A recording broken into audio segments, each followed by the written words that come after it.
Hello，大家好。今天想跟大家分享一下我对日本富贵兰的一些养护心得。在我的视频第67集，第一次参加日本富贵兰团购分享，到现在差不多2年时间了，是时候给大家交功课了。在这，首先要感谢兰之轩的群主 Helen。从他那学到了很多关于富贵兰的知识。富贵兰有很多的学问，从叶形、叶翼、轴、花形、花色、根，很多的学问。别说是养护了，光是要学会欣赏它已经不容易。对日本文化没有一定的了解，要学会欣赏它还真的有点困难。我自觉自己的文化水平不够，在这就不班门弄斧了。今天要跟大家分享的只是最基本的养护，就是把它养活、养开花。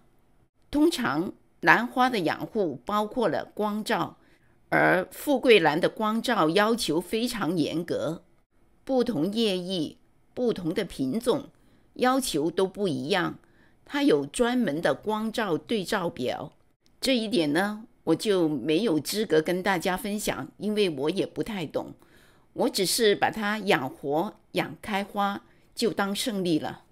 所以今天我就以胜利者的姿态跟大家分享了我所有的富贵兰和长生兰都健在，而且很多都已经开过花了，有的还开过2次，还有的是3次了。当然也有进了 ICU 然后再出来的，好像这一颗火影，它的叶子一直在掉，根不断的烂，经过了很漫长的岁月，差不多2年的时间才从 ICU 出来。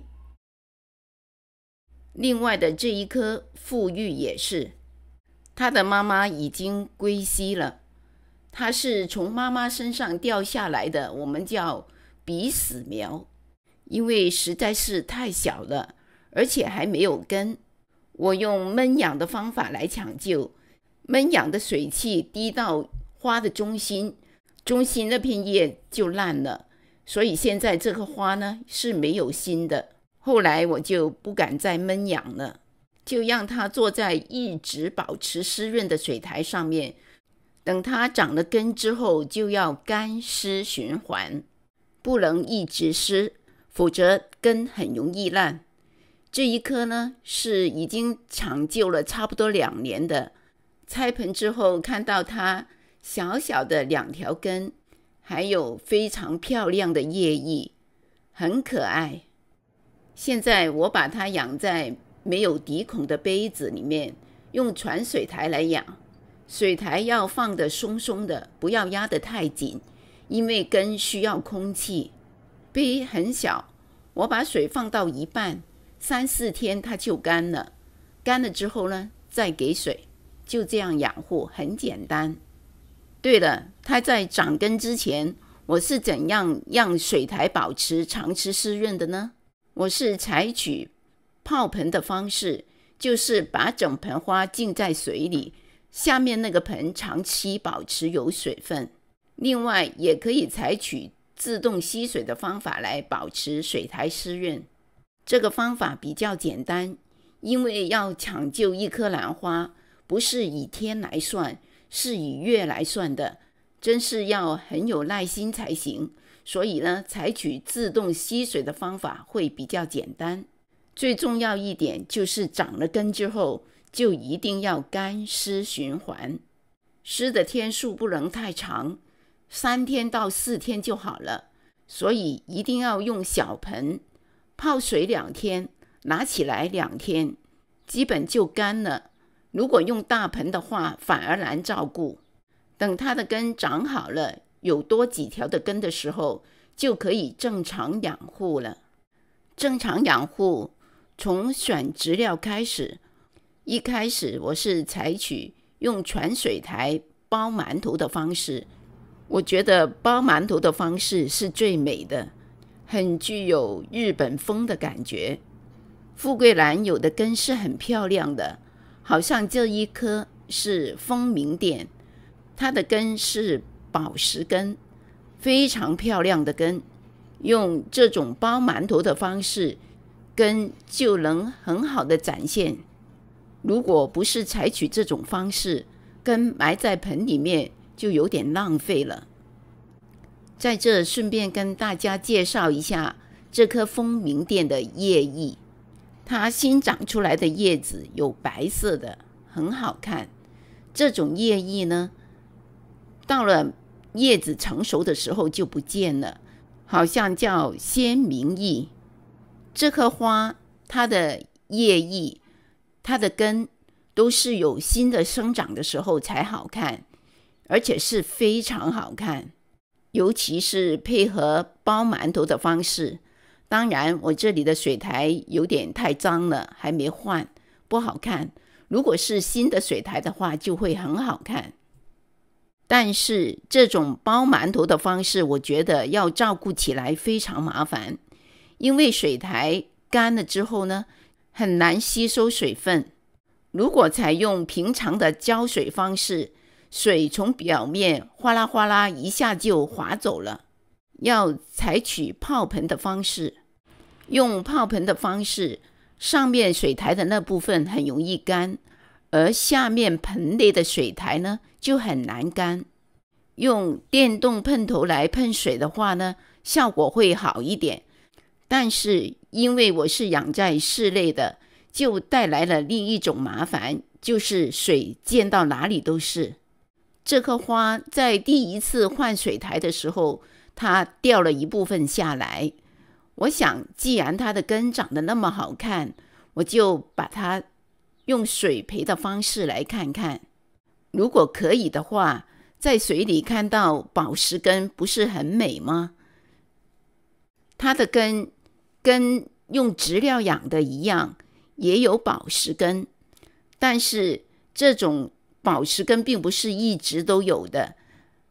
等过一下，它过了积极生长期，它那个根尖就没有了，宝石那种颜色了。所以水培意义并不大。但是等到下一次它的积极生长期，它又会重新长出来。看这里，在水里的这些老根，它重新生长的时候也会长出这种宝石根，尤其是在春天，稍微给它一点肥，长出的宝石根特别漂亮。但是它的根长不久就会停了，停了之后呢，它又会继续长。所以从这里可以看到它的根的颜色是一节一节的不同颜色，它会长着长着又停了，停了之后呢又会重新长，就是不断的在往前伸。这棵花水培有1年半时间了，没有烂根，但是呢也没有开花。是不是水培难开花，这个我还不肯定，因为同一颗分株开来的用包馒头的方式的那一盆也没有开过花。这颗风鸣钿从什么时候开始水培的呢？这是日期。不要看这一颗可以水培就以为所有的富贵兰都可以水培。我用火影来尝试过，不行，很容易烂根。除了水培和包馒头之外，我还尝试用树皮来养。纯树皮的要用泡盆的方式给水，我这盆呢是树皮混了水台的，就不用泡盆。它也长得很好，还不容易长绿藻。顺便让大家欣赏一下它的叶翼，这一颗叫红萤，就好像萤火虫那个意思吧，就像看到萤火虫在发光发亮。看它的这个位置还有一个花苞，很快就可以看花了。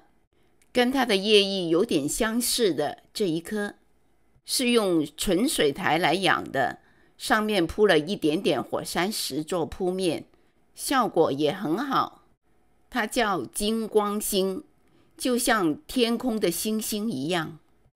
我还尝试了另外的这一种，就是用纯水苔没有底孔的杯子来养的。这种方法呢，效果也不错，而且照顾起来是最简单的。其实我在几年前已经用这种方法来养殖蝴蝶兰，但是为什么后来又放弃呢？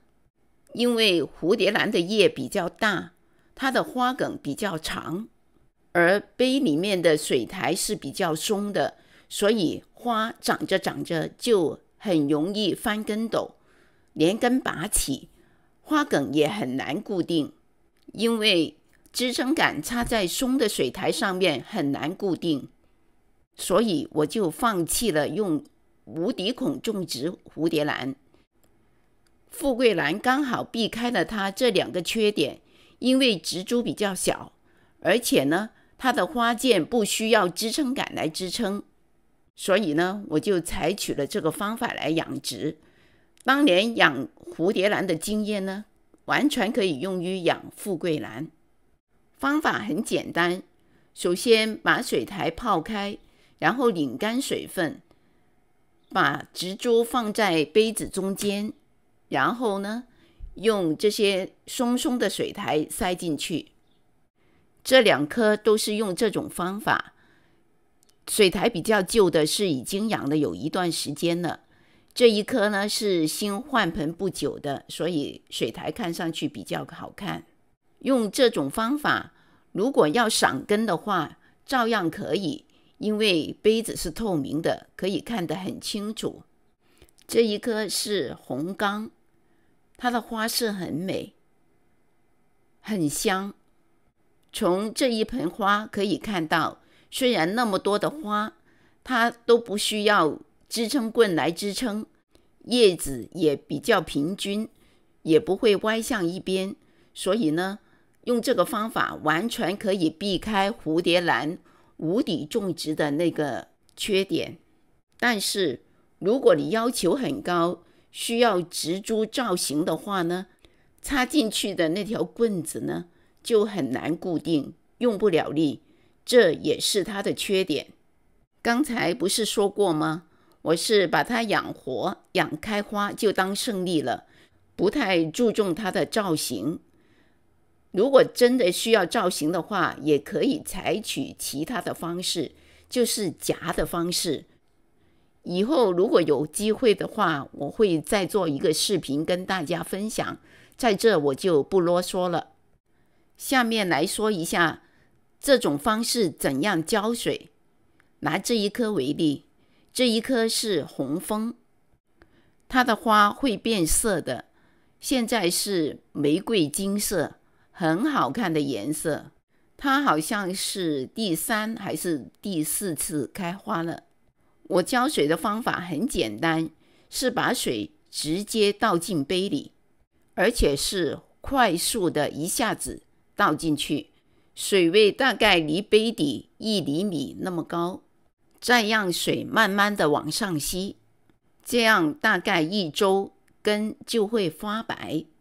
花的生长状况和温度会对它有影响，在浇水之前我会这样子看杯底，如果颜色是这样子绿色的，说明水太多了，那我会过2天再看看，等根发白了再给水，而且要减少水量。其实就是跟养蝴蝶兰差不多，要给它一个干湿循环的周期。